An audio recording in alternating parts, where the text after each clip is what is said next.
বন্ধুরা শুকর আলহামদুলিল্লাহ, যে মহিলাটা প্রবাসীদেরকে গালি দিয়েছিল, যে মহিলাটা 1,20,00,000 প্রবাসীকে ঝাড়ু পিটা করেছিল, সেই মহিলাটাকে আমরা গ্রেফতার করার জন্য সকল প্রক্রিয়া গ্রহণ করেছি, সকল প্রক্রিয়া।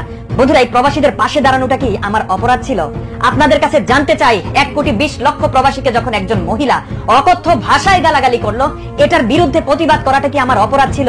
আমি প্রতিবাদ করার পর কতিপয় মানুষ যারা সেই মহিলাদেরকে ইন্ধন দিয়ে থাকে প্রবাসে বসে, আপনারা কি মনে করেন প্রবাসীদেরকে গালিগালাজ করার জন্য বাংলাদেশে বসে মানুষের এই গুটির চাল চালে? কখনোই না।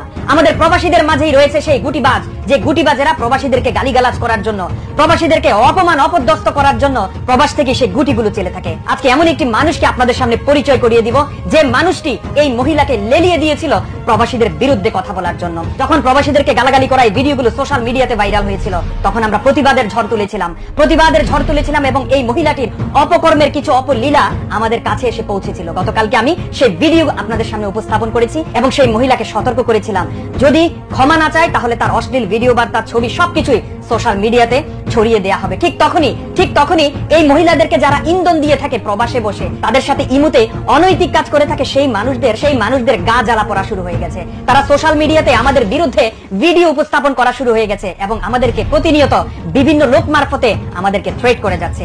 তো বন্ধুরা, চলুন এই মহিলার সাথে ইন্ধন দিয়ে যারা আমাদের প্রবাসীদেরকে গালিগালাজ করাচ্ছে, সেই মানুষদের একজনকে আপনাদের সামনে পরিচয় করিয়ে দিই। দেখুন সেই ব্যক্তি কি বলে। একটা মহিলা প্রবাসীদেরকে গালিগালাজ করেছে, গালি দিচ্ছে আমরা নিজেরাও জানি, অনেকে একটু গালি দেয়, গালি দিচ্ছে আমরা নিজেরাও জানি, অনেকে একটু গালি দেয়। বন্ধুরা, এই ব্যক্তি কি বলছে?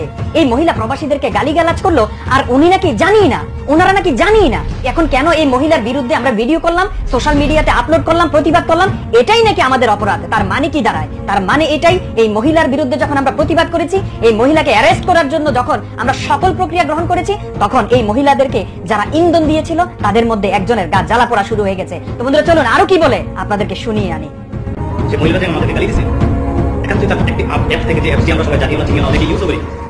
লাইকি সফটওয়্যার হোক, টিকটক হোক, ইউটিউব হোক, সোশ্যাল মিডিয়া হোক, যেখানেই হোক, প্রবাসীদের বিরুদ্ধে যে যখন যেভাবেই কথা বলবে তাদের বিরুদ্ধে প্রতিবাদ করে তুলতে হবে। প্রবাসীরা কি আলীর বলদ? প্রবাসীরা কি বাংলাদেশের জন্য কোনো ভূমিকা পালন করে না? প্রবাসীদের বিরুদ্ধে কথা বলতে হলে অবশ্যই হিসাব কিতাব করে কথা বলতে হবে। আর এই ব্যক্তি বলছে সামান্য লাইকি থেকে এই মহিলাটি আজে বাজে কথা বলেছে, তাতে কি হয়েছে? চিন্তা করতে পারেন বন্ধুরা, প্রবাসীদের বিরুদ্ধে যখন কেউ অবিচার করে, একজন প্রবাসী হিসাবে আমার সহ্য হয় না। তারপরে যখন আপনারা সেই ভিডিওগুলো আমার কাছে পাঠান, অনুরোধ করেন যে ভাই আমাদেরকে অপমান করেছে, আপনি প্রতিবাদ করুন, আমি আপনাদের সামনে প্রতিবাদমূলক ভিডিও উপস্থাপন করি। এটা কি আমার অপরাধ? সেই ভিডিওগুলো যখন আপনারা লক্ষ লক্ষ বিলিয়ন ভিউ করেন, এই ভিডিওগুলো ছড়িয়ে দেন সারা বাংলার মানুষের কাছে, এটাই কি আমার অপরাধ? আপনারা ভিডিওগুলো শেয়ার করেন, এটাও কি আপনার অপরাধ? চিন্তা করতে পারেন এই ব্যক্তি কি বলছে।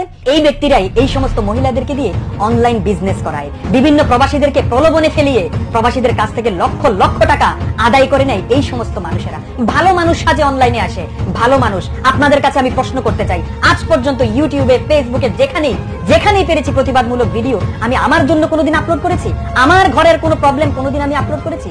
বাংলার অসহায় মানুষ, গরিব মানুষ, যারা খেতে পায় না, যারা অসহায় মানুষ, যারা আইনের কাছে যেতে পারে না, যাদের বিরুদ্ধে কারো কথা বলার সুযোগ থাকে না, সেই মানুষের বিরুদ্ধে কথা বলাটা কি আমাদের অপরাধ? আজকে দেখুন এই সমস্ত মানুষেরা প্রবাসে বসে তারা নাকি আবার প্রবাসী, দুবাই থাকে, কি মিয়াজি নাকি যেন নাম, আমি কখনো দেখিনি। আজকে হঠাৎ করে আপনাদের মধ্যে যারা আমাকে বেশি ভালোবাসেন তারা ভিডিওটা পাঠিয়েছেন এবং বলছেন দেখুন ভাই, এই সেই মানুষ, শুধু এই মহিলা নয়, তাদের গ্রুপে এমন হাজার হাজার মহিলা আছে যাদেরকে দিয়ে অনলাইন ব্যবসা করে। আজকে দেখুন যে মহিলাটা সোশ্যাল মিডিয়াতে এসে প্রবাসীদেরকে গালিগালাজ করলো, সে তার পক্ষ নিয়ে সে কথা বলছে এবং আমরা যারা প্রতিবাদ করেছি, যারা ভিডিওগুলো শেয়ার করেছি, যারা কমেন্টস করেছি, যারা তার বিরুদ্ধে আইনানুগ ব্যবস্থা নিয়েছি, তাকে এখন গ্রেপ্তারের জন্য যখন আইন শৃঙ্খলা বাহিনী খুঁজে বেড়াচ্ছে, ঠিক তখনই আমাদের ভিডিওগুলো সোশ্যাল মিডিয়া থেকে নামিয়ে ফেলার জন্য এই মানুষেরা এখন অনলাইনে নানা রকম আজে বাজে কার্যকলাপ শুরু করে দিয়েছে। তারা আমাদের বিরুদ্ধে গ্রুপ করে নানা রকম ভাবে আমাদেরকে দমিয়ে দেওয়ার চেষ্টা করছে। গতকালকে যখন ওই মহিলার সমস্ত তথ্য আমাদের কাছে আসলো, এখন দেখুন দমিয়ে দেওয়ার জন্য তারা উঠে পড়ে লেগেছে। তারা বুঝতে পেরেছে আমাদেরকে বসিয়ে দিলে এই ঘটনাটি হয়তো বা ধামাচাপা পড়ে যাবে।